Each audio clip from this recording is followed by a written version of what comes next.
মনি kitchen tips থেকে সবাইকে স্বাগতম। আবার একটা নতুন রেসিপি নিয়ে চলে আসলাম। আজকে আমি রান্না করব মটরশুঁটি, গাজর, আলু দিয়ে ভাজি। এখন আমি দিয়ে দিচ্ছি তেল।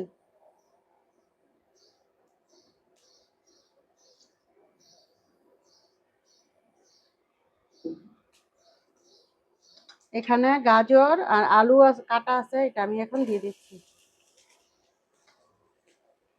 সাথে দিচ্ছি মটরশুঁটি,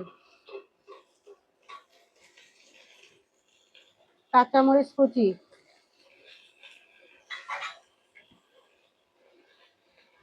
এখানে দিচ্ছি হলুদ,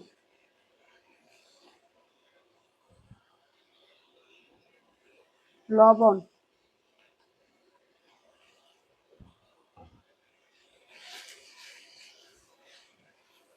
এটা পেঁয়াজ ছাড়া ভাজি, নিরামিষ। যখন খাবেন তখনই গাজর মটরশুঁটি দিয়ে ভাজিটা করতে পারেন।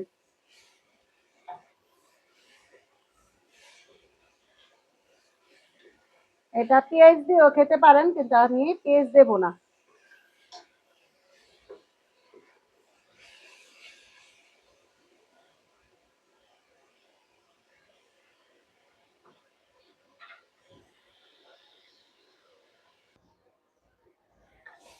একটু নাড়াচাড়া করে দিবেন যাতে লেগে না যায় নিচে ভাজিটা। এভাবে একবার গাজর মটরশুঁটি দিয়ে আলু দিয়ে খেয়ে দেখবেন।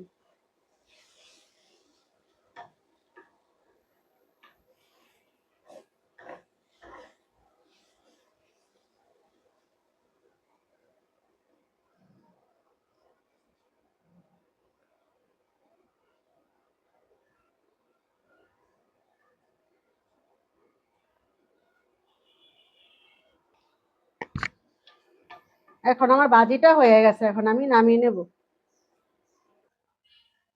আমাদের আলু ভাজি হয়ে গেছে, গাজর মটরশুঁটি আলু দিয়ে ভাজি হয়ে গেছে। আমাদের রান্নার ভিডিও ভালো লাগলে লাইক কমেন্ট শেয়ার দিবেন এবং পাশে থাকবেন। ধন্যবাদ।